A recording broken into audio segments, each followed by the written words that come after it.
Hi ಸ್ನೇಹಿತರೆ, ಕಿರುತೆರೆ ನಟ ವರುಣ್ ಆರಾಧ್ಯ ವಿರುದ್ಧ ಎಫ್ಐಆರ್ ದಾಖಲಾಗಿದೆ. ಬೃಂದಾವನ ಸೀರಿಯಲ್ನಲ್ಲಿ ನಟಿಸುತ್ತಿದ್ದ ವರುಣ್ ಆರಾಧ್ಯ ಅವರು ಸೀರಿಯಲ್ನಲ್ಲಿ ಎಂಟ್ರಿ ಕೊಡುವ ಸ್ವಲ್ಪ ಮುನ್ನ ಅವರ ಬ್ರೇಕಪ್ ಆಗಿತ್ತು.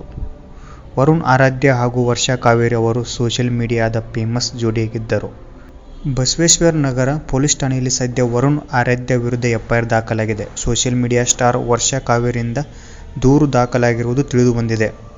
ಬಸವೇಶ್ವರ ನಗರ ಠಾಣೆಗೆ ದೂರು ನೀಡಿರುವ ವರ್ಷಾ ಕಾವೇರಿ ಮಾಜಿ ಪ್ರಿಯಕರನ ವಿರುದ್ಧ ಹಲವು ಆರೋಪ ಮಾಡಿದ್ದಾರೆ. ಬೃಂದಾವನ ಸೀರಿಯಲ್ ನಟ ವರುಣ್ ಆರಾಧ್ಯ ಸದ್ಯ ಈ ಕೇಸಿನಲ್ಲಿ ಸಿಲುಕಿಕೊಂಡಿದ್ದಾರೆ.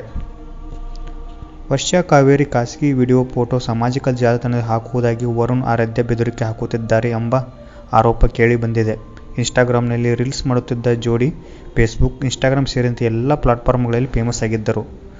ಜೊತೆಯಲ್ಲಿದ್ದ ವೈಯಕ್ತಿಕ ಫೋಟೋ, ವಿಡಿಯೋ ಮಾಡಿಕೊಂಡು ಬೆದರಿಕೆ ಆರೋಪ ಮಾಡಿರುವುದಾಗಿ ವರ್ಷಾ ಕಾವೇರಿ ಆರೋಪಿಸಿದ್ದಾರೆ. ಬೇರೆಯವರನ್ನ ಮದುವೆ ಆದರೆ ಅವನನ್ನು ಸಾಯಿಸಿ, ನಿನ್ನನ್ನು ಸಾಯಿಸುತ್ತೇನೆಂದು ವರುಣ್ ಆರಾಧ್ಯ ಬೆದರಿಕೆ ಹಾಕಿದ್ದಾಗಿ ವರ್ಷಾ ಆರೋಪ ಮಾಡಿದ್ದಾರೆ ಎನ್ನಲಾಗಿದೆ. ವಾಟ್ಸಪ್ಗೆ ಖಾಸಗಿ ಫೋಟೋ ಕಳುಹಿಸಿ ಅವಾಚ್ಯ ಪದಗಳಿಂದ ನಿಂದಿಸಿ ಬೆದರಿಕೆ ಹಾಕಿದ್ದು ವರ್ಷಾ ಕಾವೇರಿಗೆ ಮಾಜಿ ಪ್ರಿಯಕರನ ವಿರುದ್ಧ ದೂರು ನೀಡಿದ್ದು, ಈ ಸಂಬಂಧ ಎಫ್ಐಆರ್ ದಾಖಲಾಗಿದೆ. ಇದೇ ಥರದ ಹೆಚ್ಚಿನ ಮಾಹಿತಿಗೆ ನಮ್ಮ ಚಾನಲ್ನ ಸಬ್ಸ್ಕ್ರೈಬ್ ಮಾಡಿಕೊಳ್ಳಿ. ಧನ್ಯವಾದಗಳು.